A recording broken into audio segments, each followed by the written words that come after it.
महाराष्ट्रावर शक्ती वादळाचं संकट घोंगावते।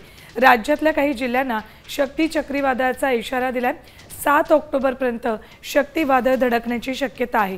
त्यामुळे मुंबई, ठाणे, पालघर, रायगड, रत्नागिरी, सिंधुदुर्ग या जिल्ह्यांमध्ये मुसळधार पावसाचा इशारा दिलाय। पूर्व विदर्भ आणि मराठवाड्यातल्या काही भागात मुसळधार पावसाची शक्यता आहे। मच्छीमारांनी खोल समुद्रात जाणं टाळावं असं आवाहनही प्रशासनानं केलं आहे।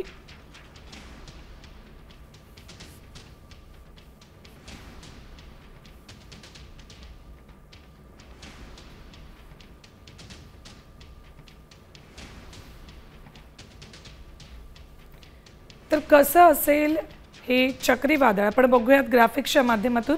7 ऑक्टोबरपर्यंत या चक्रीवादळाचा इशारा दिलाय। शक्ती चक्रीवादळ सध्या कराचीमध्ये आहे। कराचीच्या जवळपास हे चक्रीवादळ आहे आणि ते हळूहळू सरकत महाराष्ट्राच्या दिशेने येते।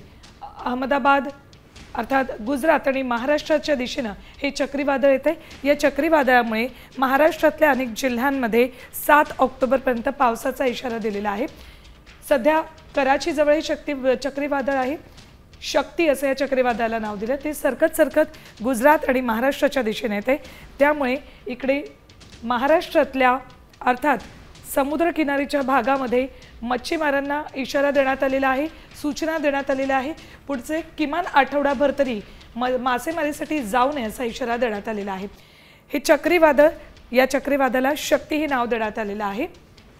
7 ऑक्टोबरपर्यंत राज्यातल्या काही जिल्ह्यांमध्ये मुसळधार पावसाचा इशारा देण्यात आलाय।